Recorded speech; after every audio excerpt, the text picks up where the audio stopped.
এই পৃথিবী একদিন ধ্বংস হবে, এতে কোনো সন্দেহ নাই ভাই। সময় আছে এখনও, ভালো হয়ে যাই, আল্লাহর পথে চলি। আর আমাদের প্রিয় মুহাম্মদ সাল্লাল্লাহু আলাইহি সাল্লাম সুন্নত তরিকাগুলো যেন ফলো করতে পারি। আল্লাহ রাব্বুল আলামিন সবাইকে তৌফিক দেয় যেন। এই পৃথিবীতে আমরা কিন্তু দুদিনের মুসাফির।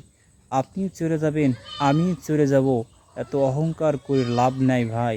ক্ষমতা ২ দিন পেয়েছেন, ক্ষমতা পেয়ে অনেক বৈরাগী এই সমাজে ও রাষ্ট্রে ভাই।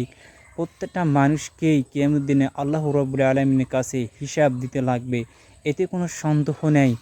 কেউ আছে এই পৃথিবীতে বেঁচে ছিল, কেউ ১০ দিন, কেউ ২০ দিন, কেউ হওয়ার সাথে সাথে মারা গিয়েছে। তারা তো মাসুম, এখন তাদের বিনা হিসাবে আল্লাহ রাব্বুল আলামিন জান্নাত দিয়ে দেবে ছোট ছোট মাসুম বাচ্চাগুলো। আর কেউ ২০ বছর ৩০ বছর এই পৃথিবীতে বেঁচে ছিল, কিয়ামতের দিনে প্রত্যেকটা কাজ কর্মে আল্লাহ রাব্বুল আলামিনের কাছে হিসাব দিতে লাগবে। এতে কোনো সন্দেহ নাই।